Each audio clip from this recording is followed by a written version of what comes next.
Each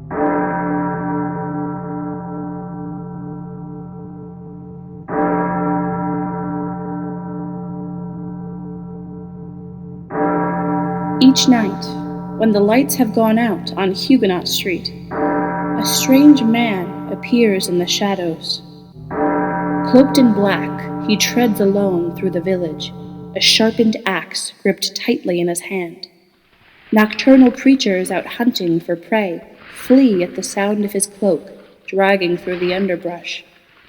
He nearly goes unseen by unsuspecting passers-by, until a glint of moonlight reflects off the blade, catching their eye and paralyzing them mid-stride. The man's identity remains concealed, but the imaginations of those who sighted him run rampant. The man in black is often seen with an imposing black dog by his side, guarding his every move. In folklore, the black dog is known as a nocturnal apparition or shapeshifter. Often referred to as the Grimm, the black dog symbolizes something evil or hellbound. The man in black and his dog are spotted most frequently in front of the Abraham Hasbrouck house on Huguenot Street. After standing watch in front of the historic house, the two will vanish through the locked door, then lurk inside the parlor, glaring out through the dark window. Some have wondered if the man in black is the spirit of Abraham Hasbrouck himself, the historical New Paltz figure who died over 300 years ago, yet is still protecting his property.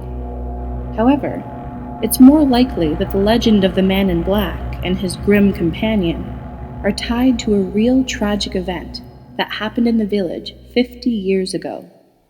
On September 24th, 1970, a man named Howard Grimm enjoyed the last day of his life at his home on South Mannheim Boulevard. At 82 years old, Mr. Grimm was a well-known and accomplished lifetime resident of New Paltz. Before his retirement, he was the president of the New Paltz Savings Bank, served 3 terms as the town supervisor, and as a descendant, he was a board member of historic Huguenot Street. His wife, Ruth, passed away 3 years prior, and Howard lived alone. At 3:30 that afternoon, a young man named Henry trespassed on Mr. Grimm's property. A 24-year-old student at New Paltz College, Henry was studying abroad from Ghana. According to news reports from the following day, no one seemed to know much about Henry. He did, however, have previous encounters with the local police, having already been charged with criminal trespass on the Moriello apple orchard. What happened in Howard Grimm's home that afternoon can only be described as an atrocity. Upon getting up to investigate noises coming from his barn, the last thing Mr. Grimm saw was Henry approaching with an axe taken from the barn. What happened next, according to the Daily Freeman, was a brutal axe slaying without apparent motive. Howard Grimm was hacked to death with his own axe, and Henry ran inside the home to hide.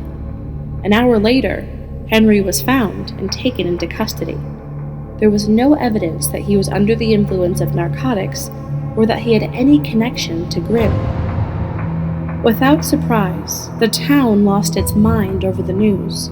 No one could understand why anyone would want to harm quiet old Mr. Grimm, and few had sympathy for the axe-wielding attacker. But within a short time, an even stranger story began to circulate around New Paltz, the story of a figure in a black cloak who roams the village streets late at night, axe in hand.